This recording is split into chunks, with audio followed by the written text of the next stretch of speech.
Good morning. Greetings in the all-sufficient name of Jesus today. Have you ever felt like what you had wasn't enough, or what was expected of you was beyond your ability or your resources or just outside of your power? Or maybe that which was being asked was odd, unreasonable, impossible, or just too much? I wonder if the disciples felt that way in Mark chapter 6. Can you picture it? They were all tired. They'd been so busy. Jesus sees this and he tells them to come with him, to come away just for a bit, just to recharge their batteries, rest and relax and catch their breath. And so they hop in a boat to get away. But verse 33 tells us that but many who saw them leaving recognized them and ran on foot from all the towns and got there ahead of them. And so as soon as they get to their destination, there's this large crowd waiting, anticipating, expectant, hungry for more of Jesus and his powerful teaching. And Jesus sees them.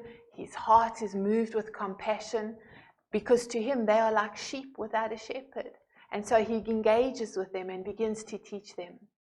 Time passes and by now they're situated in a remote place and tummies are starting to rumble. There are no McDonald's, KFC, drive-through, fast foods, none of that.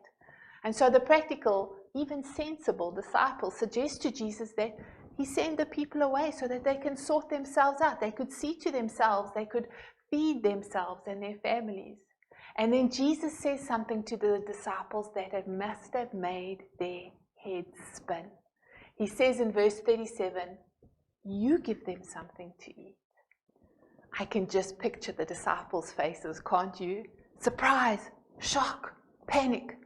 Really, Jesus? Eyes widened, jaws dropping, sharp intakes of breath, accelerated heart rate. Say what? I mean, the chapter opens with Jesus trying to get them some time away. These disciples are tired people, people who have been helping and serving others. And now they need to feed people. Wait. Did Jesus just say that we need to feed people and give them something to eat?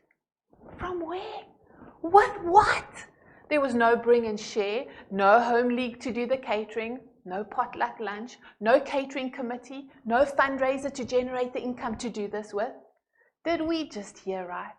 Jesus surely didn't say that we should give them something to eat.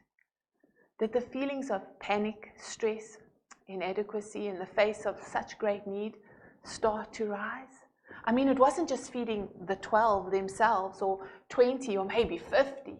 No, Jesus was talking about feeding thousands. And so the disciples go and see what they can find to feed the multitude. And they come back with the sum total of 5 loaves, 2 fish. And they give it to Jesus. What good is that? What difference will that make? 5 loaves, 2 fish, that's enough to feed a child, not a crowd. In their hands, perhaps. But Jesus takes the 5 loaves and the 2 fish, the little, the inadequate, the insufficient, the not enough, and he looks up to heaven and he gives thanks and he breaks the loaves.